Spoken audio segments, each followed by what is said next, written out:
Welcome to Wellington's Y Zone, a podcast dedicated to curate weekly sports conversations, be a constant sports hub for content and interview game changers within the community and the world. I'm joined by a special guest. He's been on the old podcast, now he's on this one, Dr. Adam Blood. Thanks so much for being back on, man. Hey, Wellington, thanks for having me, man. I'm excited to talk to you, buddy. Absolutely, man. And we have a lot of topics to get into for this one. Obviously, second week of the NFL season is in the books, and I want to start off with Eagles Chiefs because obviously, that was the Super Bowl rematch that everybody's kind of looking forward to. A lot of anticipation for this one. The Eagles are able to win 20-17, and it was interesting because I mentioned this to a friend. The Eagles passing really hasn't been that impressive to me. It's been more so the running attack and the defense getting necessary stops near the end of the game. And that's obviously what we saw with Travis Kelce's drop pass and then interception. And the Chiefs, I think, for the last 2 weeks have had chances to win the game near the end. You know what I mean? Like if like we mentioned last week, if Justin Herbert doesn't have that 3rd and 15 run, they've got a shot to win it. And then obviously with this one, if Kelsey doesn't drop the pass and the interception, they would have a good chance to win it. But they're 0-2. Obviously, there's panic. People are they're not used to this from the Chiefs. They have the Giants on Sunday night. What has kind of been your synopsis of these first 2 weeks for Kansas City? So I feel better about the Chiefs right now at 0-2 than I did at various points last year when they were winning games. But the both the wins and the occasional loss were kind of unexplainable. Yeah, They won some games on a double doink, and they they just should won some win. games that yeah, they won some games on missed field goals and stuff like that. And so the things that I feel better about, yeah, the Chiefs are 0-2, but like you said, they were in it in both of those games, and what happened was very explainable and fixable. The issue the Chiefs ran into in the Super Bowl was the offensive line just wasn't there. So the Chiefs offense couldn't do anything. Yeah. I would even say the Chiefs, although what the score showed, the Chiefs defense did a great job in that Super Bowl. It's just Mhm.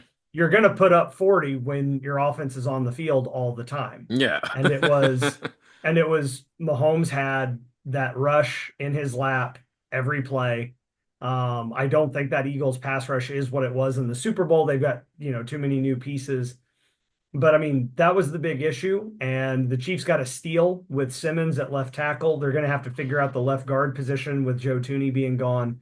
But they fixed the main issue. The other thing to keep in mind, there's a different way to look at these two losses. Um, you can't say that losing Xavier Worthy justifies losing, but they apparently had a huge game plan built around Xavier Worthy for the Chargers. He Yeah. gets hurt on the first play. I mean, gosh, come on. Now, Mahomes has made more with less with his receiving core for years now, Mhm. but it is tough when you're against a divisional opponent. The Chiefs always play the Chargers close. It's always a close game with the Chargers because It's gonna everyone be a jokes three about point game. It's gonna be a three like every it's nothing new. The Chargers. I'm like, it's gonna be a 3 point game every time. Like for whatever reason, it's divisional opponent. yeah, and everybody jokes about Chargers going to Charger, but they always play the Chiefs close. Yeah. They've been a good team. They get dismissed because of what happens to them in the playoffs, and when they lose, it's just those hilarious Charger going to Charger situations. But so they lose Xavier Worthy, that puts them behind the eight ball, and against a divisional opponent, that could be all it takes. The Yeah. other thing to note is for the Chiefs fans who were panicking right after losing to the Chargers, they were in it and it was close. They've won enough close ones. We shouldn't be upset when you lose a couple of close ones. But also, too, had the Chiefs pulled that out against the Chargers, that would have meant that they beat them 8 out of the last 9 times that they've played. Mhm. So I mean, I just the mean, the law of ma averages yeah, that's what I was about to suggests. say. Like the average is kind of like you gotta lose at some point, right? Yeah, and so I mean, I was looking at the season like, yeah, the Chiefs are probably going to drop one to the Chargers. Like I can't, as a Chiefs fan, as a lifelong Chiefs fan, I can't be too upset when you drop one to the Chargers. Yeah. Now, I think dropping one to the Raiders would be inexcusable. Yeah, no, Um, that's where it gets a little, yeah, that's where it gets concerning. but then the Broncos, who knows? The Broncos were better last year than they had any business being, and that's not a slight at the Broncos, but Mm. it looked bad for the Broncos at the beginning of the season because of the offseason moves they had to do for cap space and stuff like that. And you never know with a rookie quarterback. And Bo Nix has shown up and been great. So I guess the short answer for this is the Chiefs offensive line is better and is going to continue to improve. They're going to get X and Rasheed back. I think Isaiah Pacheco is going to get his rhythm back a little bit and start finding those holes a little bit better, and the run game is going to look better. And the Chiefs defense is, I mean, they held Jalen Hurts to 95 yards of slants and Hmm. screens for the Yeah. entirety of the game. And the thing that makes me most hopeful, Nick Wright made this point talking about the Chiefs. I don't like, much like Nick Wright made the point. I don't like seeing Patrick Mahomes doing playoff running style Patrick Mahomes. I was just about to get to that. I was just about to get to It's that. not good That's that not, he's yeah. leading the team in rushing right now. But outside of the running, there's also some of just the Mahomes, the Mahomes magic coming back. Thornton. Getting in, he took three deep shots to Tyquan Thornton, Yeah. and one of them paid off. And you can't be too mad when the other ones don't pay off. One, he hit Tyquan, and he didn't make the catch, which Mhm. that happens. But when Patrick overthrows Tyquan Thornton, I just remind myself he's been practicing those deep routes with Xavier Worthy. Yeah. Tyquan's fast, but he's not the fastest man in the history of the 40. Because So it's like you look in that those training camp highlight reels and different things that they'll post on social media, those home runs were always meant for Worthy. He wasn't expecting to have to do, and that's why I'm like they're just not on the same page. Like that's what shows me like obviously like they're having to adjust to something they didn't see coming, and now you're putting a guy in like, oh, I got to get used to the home run deep balls. Like I'm not used to this yet.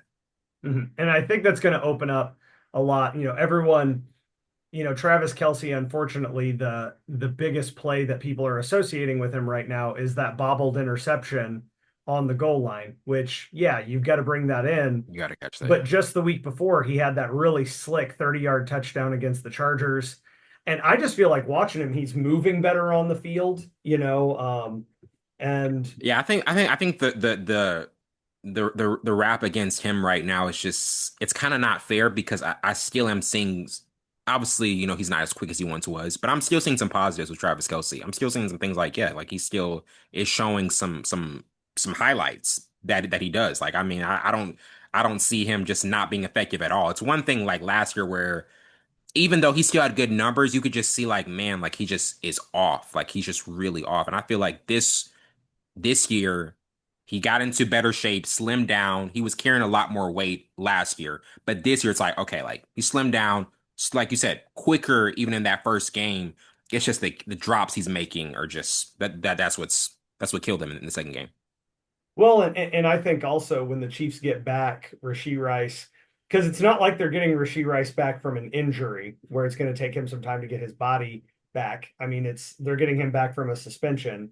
He was back from an injury at the beginning of the season. He was ready to go week one, and then the suspension came down. So I think when the Chiefs have Xavier and Rashee, that's going to open up Travis Kelsey to do a lot more of that freelance stuff that he likes to do. Yeah, And then the other thing too is, if we put it in terms of Madden ratings, is Travis Kelsey a 99 rated tight end in Madden anymore? No.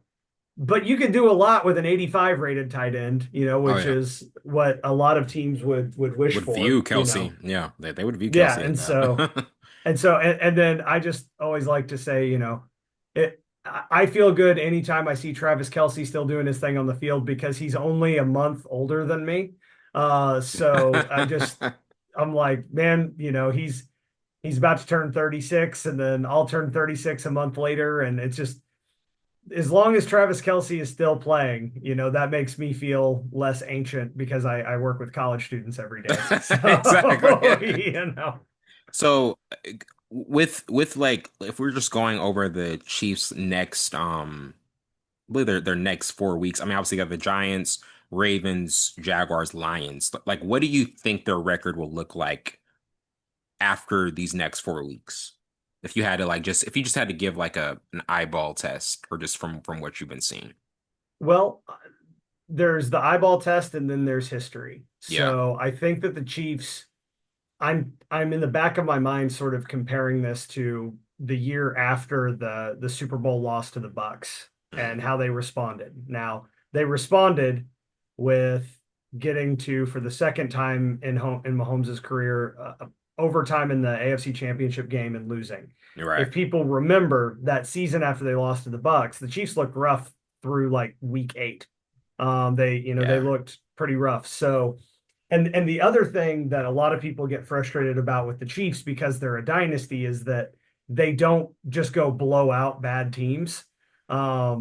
What they'll do against a rough team or a team that's not doing well is they'll get a lead and play conservative. So, Yeah. you know, Very much the so. so I expect them to beat the Giants because the Giants are gonna giant. Which Yeah. spare a thought for that Giants quarterback room. That's a whole Oh topic in and yeah, of gosh. Oh itself. my goodness, Um, man. I I was know, I I know was some telling my Giants wife fans that about are going that. through it.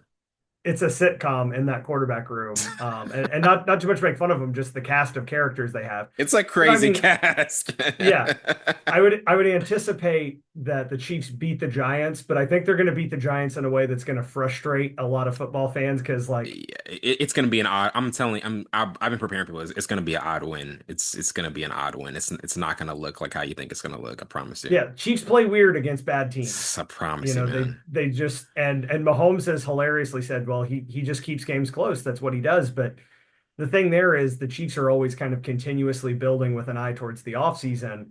So if the Chiefs are up by 7 at halftime, that probably means like they're going to win by 4.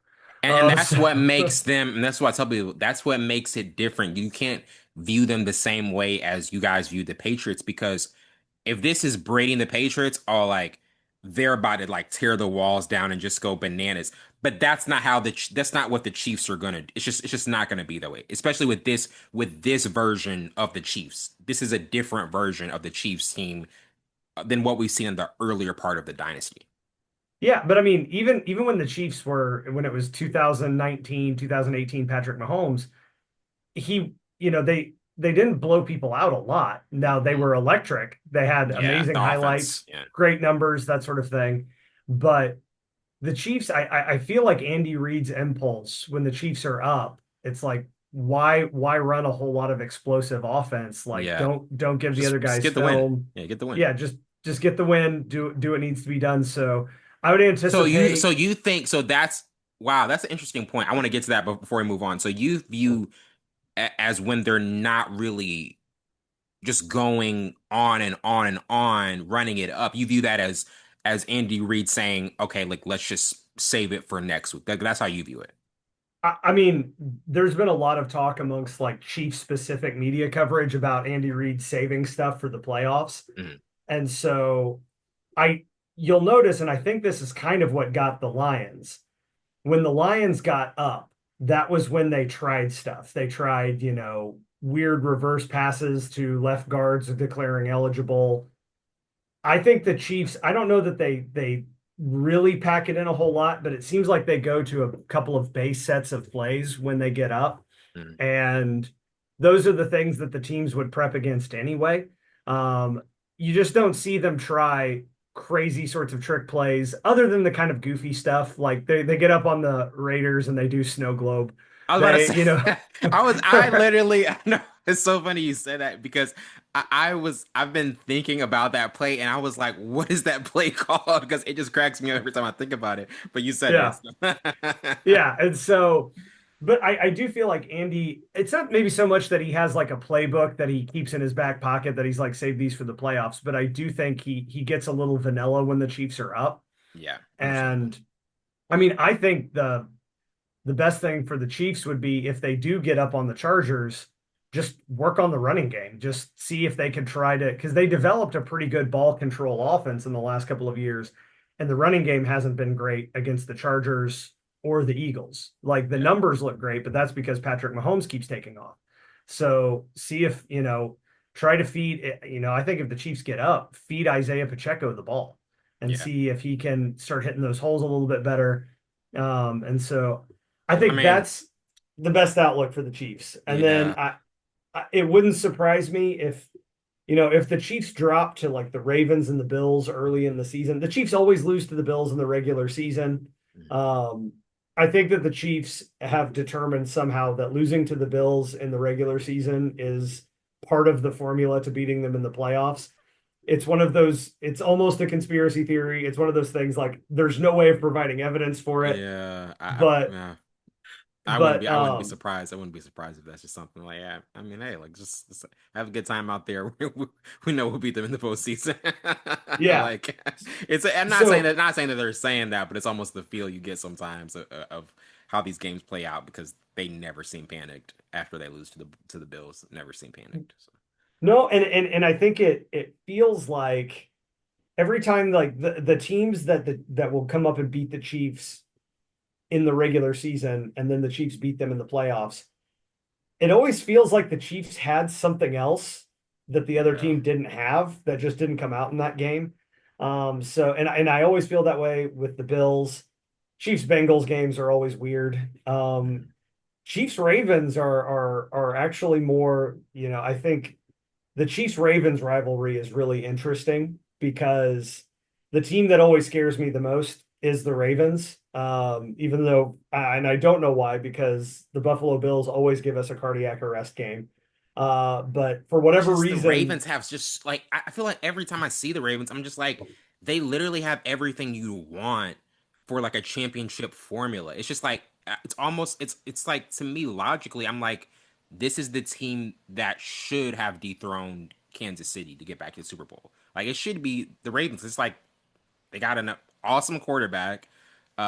Derrick Henry, who's just a monster truck, like barreling over people. And I'm like, it just does not happen in the postseason for this team. It just doesn't happen. They always, yeah, for some reason, Lamar Jackson really underachieves in big games. Now he didn't do it as much. I won't take this away from him because in that Buffalo game, the Mark Andrews game, can't put that on Lamar Jackson. But I'm saying yeah. I my thing has been I've seen Josh Allen outperform Lamar Jackson in big games more than vice versa. And that's just been where I stand. Yeah, I think that makes a lot of sense. Hey, since we're talking about the Ravens Chiefs game, I'm not going to talk trash because I have genuine respect for Philadelphia fans. But I do want to open the conversation up. How do you feel about the tush push? I think this is where I was about to get to. I literally I've been waiting to talk about this with you because I'm gonna be very honest. It has to be. This is my take on it. This has to be the last year this is allowed. It's not to me. It's not a football play. It's not a football play. It looks like a rugby play. Like they're playing a different sport. And every time, like my thing, when I watch the Patriots go on their runs, the quarterback sneak, 3rd and 1, you knew a lot of times Brady was going to do that. Now, sometimes it wouldn't work, sometimes it would work. But you were like, okay, it could work, it could not work. With the tush push, I'm like, you know it's going to work because like who's stopping that? And I'm just like, it doesn't. To me, it's they don't need to. They gotta ban. They gotta ban this because I'm just like Well, it looks like rugby. I think the thing to look out for with the brotherly shove um, is the fact that, and I'm calling this the Jawan Taylor problem because the argument that you're going to start hearing for the rest of this season, and I think sports arguments come and go, and I think that the thing that's is it's as old as the Jordan push off, Yes. it's as old as the Dez caught it, it's Like the tush push is in a hall of fame of like all these like no. but what I think is going to come into play is if you look at social media and if you look at some of the things the commentators are saying, and Tom Brady was even calling this out in the Chiefs Eagles game, Yeah. it seems as though by one interpretation of the rules and what our eyes clearly see on the field is that a lot of pre-snap lining up in the neutral zone and a lot of false starting is what makes the tush push so undefendable.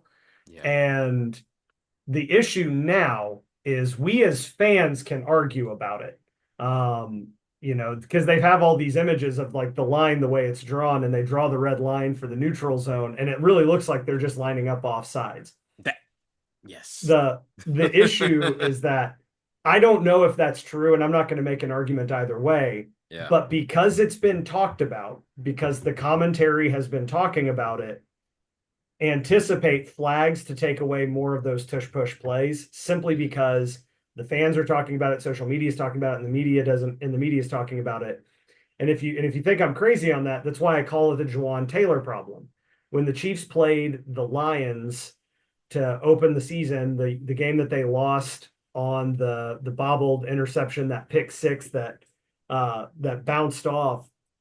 In that game, Chris Collinsworth kept pointing out Jawan Taylor lining up way back and jumping off sides. Mhm. And then for the next 3 or 4 weeks, it was actually for the next 2 years, it was the Chiefs just planned on Jawan Taylor getting a couple of penalties a game. And I think it's the same thing. I think Yeah. that, it's not that I don't think the refs are so overly influenced by it, but it seems like these things get talked about and then more flags get thrown. Mhm. So, you know, it's the same like the Chiefs, and it's really Chief centric because the Chiefs have played so many primetime games. But Where we, yeah. there was the play against Buffalo where Kadarius Toney lined up with his foot over the line. I had never seen anyone get flagged for that before. And next thing I know, Kadarius Toney gets flagged, and a bunch of other players started like not a bunch, but there were more flags thrown for it once it gets pointed out. So It's a you can't say shame the refs that don't hear it, it's a you shame know. that they call that because I think that was like one of the greatest like highlight reels in Travis Kelce's career, and we're never gonna be able to see it played. I was like, that was an incredible moment. Like, oh my gosh, I was just like electric, electric. Yeah, Yeah. which I would say, and I predicated this with I don't want to talk trash on the Eagles because I really like Saquon, I really like Jalen. Oh yeah, yeah. I really like a lot of their players, and it's also too like the interesting history between the Chiefs and the Eagles, the Dick Vermeil, Andy Reid, those kinds of crossovers. There's so much crossover between Chiefs So and Eagles much. fans. Yeah, And so instead of thinking of it as a rivalry, just think of it as like it's great to see these two teams play each other the way they do. yeah. But if you were going to talk trash, you could say that two Super Bowl appearances, one Super Bowl win, this Eagles great run that they're having is coming because their signature play is jumping off sides, which if only Bill Belichick knew that he could have been doing that this entire Oh, time. he would have Like done it. He would have. it's got to be the only loophole in the rules that Bill Belichick didn't Has somehow did not use. He's like, find. man, why didn't I use it? But I want next thing I wanted to get to. Obviously, a big headline was Joe Burrow's turf toe injury. He was helped into the locker room because of that injured toe in the first half of Sunday's game against the Jaguars, and they were still able to win 31-27. Jake Browning stepped in, completed 21 of 32 attempts for 241 yards, two touchdowns. Man, it's brutal. It's a devastating blow to Cincinnati, obviously with him being out 3 months. And Nick Wright, another thing that Nick Wright said, he was like, sometimes when you hear 3 months, it actually means like the entire season, but they just don't want to say that just because they want to like give fans hope. And I think that's like actually might what be happening here because I'm hearing a lot of people say, man, like the Bengals are still in it, they still got a shot, but I'm just like, Burrow showed that game showed that offensive line is really in a bad spot. Because if your main guy, the Golden Goose, Joe Burrow, cannot be protected already in week two that badly, Yeah. it's gonna be a long season. For just imagine what happened to Jake Browning. So I'm not saying that they can't make the playoffs, but I'm just saying the contender status that has taken a significant hit because Joe Burrow, when you have him, you always have a shot. Now you're like, we're just trying to at least get into the postseason. Yeah. So I'm concerned because Joe's a great player. Joe's a lot of fun to watch, and the um the comparisons to Andrew Luck are concerning. Yeah, The I've seen the that. idea that it's a similar career trajectory that Andrew Luck just couldn't be protected, got hurt too much because they failed to protect him, and Joe Burrow's a fantastic quarterback. Jamar Chase is a receiver. Joe Burrow is a great at great at what he does. Hmm. Should be in the MVP conversation if he should stay healthy for a season, but they just can't protect him. And unfortunately, if the Bengals don't figure out that offensive line issue, if they don't get that squared away, then I think the story of Joe Burrow's career will be that he had a career-ending contract with the Cincinnati Bengals. That it was that everything worked, for him. He had, I mean, he had his LSU teammate, who was put up great numbers with him and stuff like that. But if they fail to protect him, all we're going to get are those, 5, 6 weeks a year that we get to look forward to a healthy Joe Burrow. And that's it. Um, That's literally it. We yeah, should I we should mean, be looking forward to like January performances, divisional round. Like I just the quote I cannot get over, I'm not gonna lie to you, is when he was asked, I think it was a couple years ago, they're like, what is the Bengals Super Bowl window? And Joe Burrow said, as long as I'm here, as long as I'm behind center. And I'm like, we don't even know when we're gonna see you. Like that's what like that like if he's just not available, and I'm not saying, obviously I know he shows up, but I'm like the injuries, we're not gonna be able to see what that Super Bowl window is or that playoff window is because he, like you said, he's gonna keep getting banged up. yeah, and the thing that as a fan of good football that I'm frustrated with is that the Bengals knew it was an offensive line problem, Hmm. and they they made moves that looked like trying to fix it. I mean, they for a while they kicked the tires on Orlando Brown with the Chiefs, and the Chiefs let him go from the left tackle position. But I mean, when you think about it, the Chiefs saw they had an offensive line issue in the Super Bowl against the Buccaneers. And because of that, the Chiefs have Creed Humphrey, Trey Smith. For a while, they had Joe Tooney, and they've drafted Justin Simmons. And the Chiefs were at least treating that situation with some urgency. I mean, the Chiefs tried DJ Humphries for a little while Yeah. last year. You know, they didn't really have Joe Tooney in the Super Bowl because they moved him from his left guard position to his left tackle position. The Hmm. Chiefs have drafted talent in the wings, Suamatia, all of those guys, Wanye Morris, because the Chiefs invested in the offensive line, and the Bengals just haven't really done that to any big effect. So And my thing is this: Jamar Chase, um, who else did they pay? It was Jamar Chase and was it T Higgins? Jamar Chase and T Higgins yeah, were the two. Okay, so they give those guys massive payday, big splash, but like, why are those guys are going to get paid eventually? Like, why were that's my thing, and I don't know what you think about it, and I'm not trying to take it, try to hold anybody back from getting paid when they deserve it, but I'm like, they are premium players. They were going to get paid eventually. Like, why were they put higher than protecting your star quarterback? That's the thing that I just don't get. And I know players like receivers, they're called divas. Okay, like sometimes they're gonna say, "Hey, like give me the money," like we saw with what happened with CD Lamb. But at some point, I'm like, you got to be like, we got to have a quarterback for you guys to get all those touchdowns, and like Burrow has to get protected, and they didn't make that a premium concern in the offseason. yeah. I mean, it's a tough issue when you see T Higgins get his money and Jamar Chase get his money. Both of them 100% deserve it. Great Oh yeah, players. But to have two of those luxury wide receivers, to have two of those guys, that's a decision that you make when you have the offensive line figured out. And exactly. Okay, come on. and and I don't know if the Bengals thought they had the offensive line figured out. I don't know if they thought it was improving and felt like they had the luxury of doing that. But, if I'm watching a quarterback just get annihilated and is always either about to be injured or coming back from an injury, and then you pay two receivers, it's not a question of whether or not the receivers deserve it. I mean, T Higgins is going to get paid wherever he decides to go. Yeah, It's one of those don't paint the walls when the roof is leaking. Like they that's yeah, they great you comparison, know great comparison. you got to fix the main issue first. And and I'm always kind of see it through the prism of being a Chiefs fan. Would I have liked to see the Chiefs go out and get Tyreek Hill back or something like that? Yes, but if it came at the expense of the continuous development of the offensive line, no, absolutely not. Like Yeah. Mahomes has shown he can make more with less, and you've paid Burrow a lot. He should be able to make more with less. So I just go back to I go back to the 2023 season, when they like were really when the Chiefs were really struggling, like receivers kept dropping, and the one thing they asked Mahomes, like, like, what do you think? And they're like, they're gonna make these catches in the playoffs. Like he kept saying that, and it happened.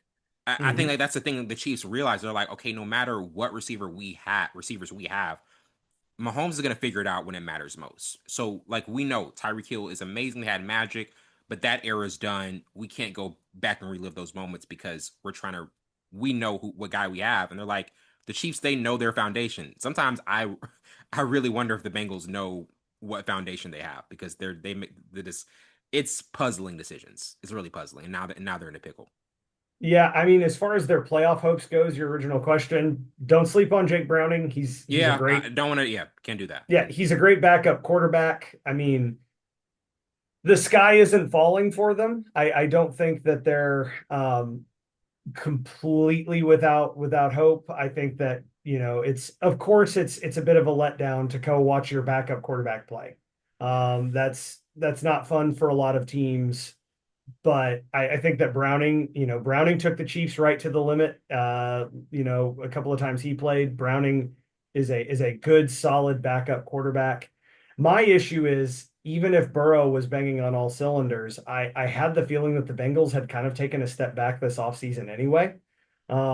So So you know, you didn't even really view them as you didn't really view that this was going to be a bounce back season for them anyways. You kind of viewed it as I, though they're I didn't necessarily think so. Just yeah, just because what transaction from the Bengals over the offseason gave you a showed. lot of reason, Yeah. like what big additions were made, especially when all of the big playoff heavy hitters, the Ravens didn't need to make a lot of big swings, Yeah, just but had to run it back. Yeah, just had to you run know, it back. but the Ravens, the thing I like about the Ravens is they always get the respectable veteran that they keep on the shelf for a long time. Like it was Odell, and then they got D Hop. The Yeah. Ravens didn't really have to retool because they were right there in it. Same with the Bills. The Mhm. Bengals were the ones who, had some earlier playoff departures and needed to probably take a couple of big swings to get to the next level, and they just didn't. So, They I, played it I safe. mean, They played it safe over the offseason. They played it safe. Yeah. yeah. And that's that's what not saying that, um these situations nobody knows when these situations are going to happen, but it's just like you got to think about what the team needs. Like you said, don't paint when the when the ceilings when the roof is leaking. Like that's just one of the things you just can't get the cart before the horse. But next thing I wanted to get to, next topic, Justin Herbert. I mean, he's been off to an amazing start. 2-0, and through two games he's thrown five touchdowns, no interceptions. He's just the second quarterback in Chargers history to do this, joining Stan Humphries in 94 and Phillip Rivers in 2016. And their passing offense currently ranks number 4. They've looked really electric. Offense looks really good. I like what I've seen from Herbert.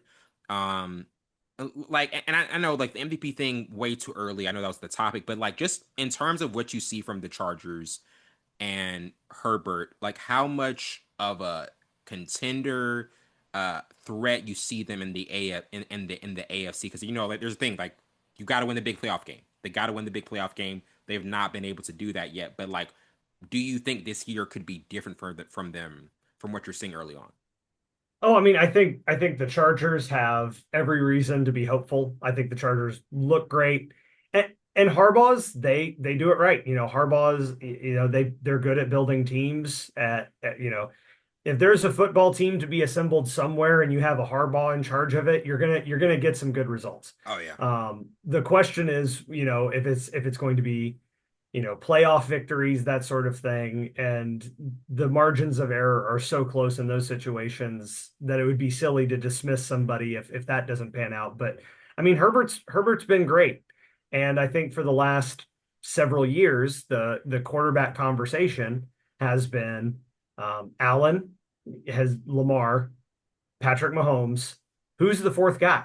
Who's the fourth guy to step in? I think the case could be made for Jalen. The hard case to be made for Jalen is he has the playoff resume, but he also has the games where he throws 95 yards worth of slants and screen passes.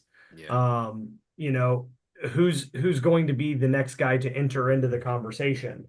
My view on MVPs is that as much as the NFL wants to tell us it's an award for that year, It's not. It's It's a not. track It's record such a lie. that's built up.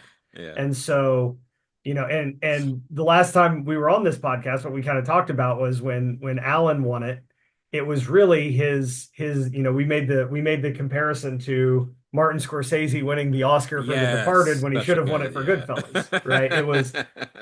It was really kind of a career achievement award because I think Josh Allen's actual MVP seasons weren't last year, but he's been an MVP caliber quarterback, for most of his Yeah. significant career.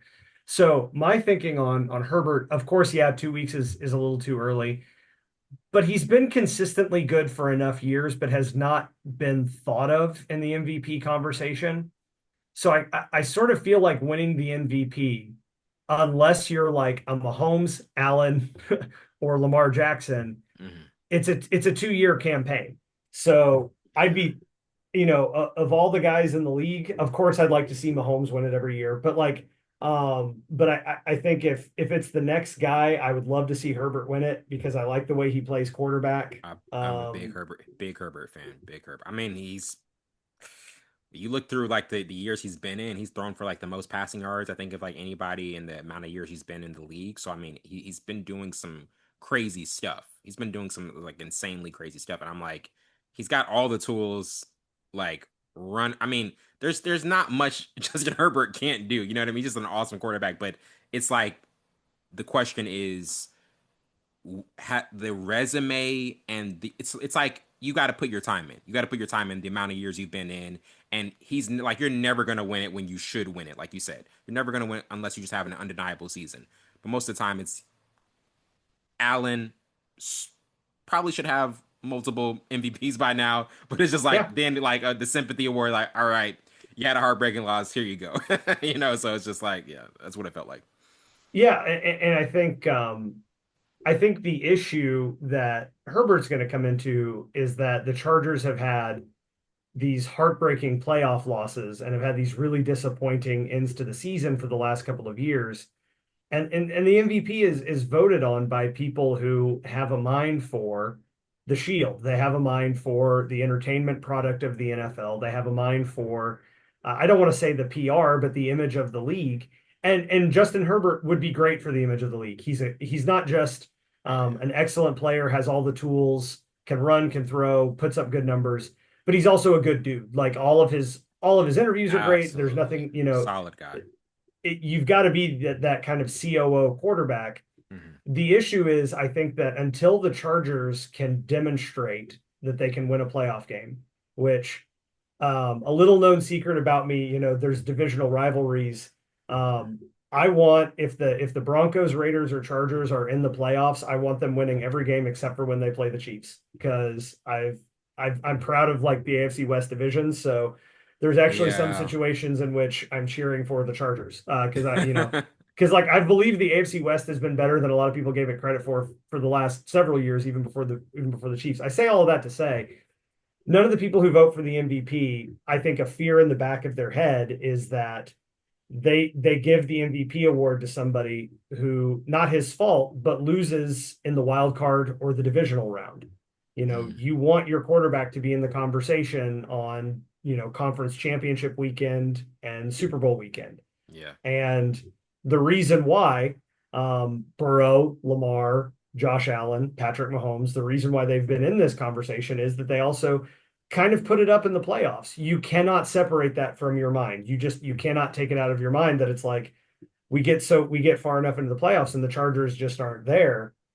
You know, tell me all you want that the guys make the decision based off of this season, but a person's track record, you can't unknow that. And I would be thrilled to see Herbert put up a campaign this year that puts him, validly in the MVP conversation next year. Because I think he's been that good for a long time. It's just the Chargers haven't always risen to the occasion around him. Yeah. I definitely agree with that. We're gonna take a quick break and we'll be right back.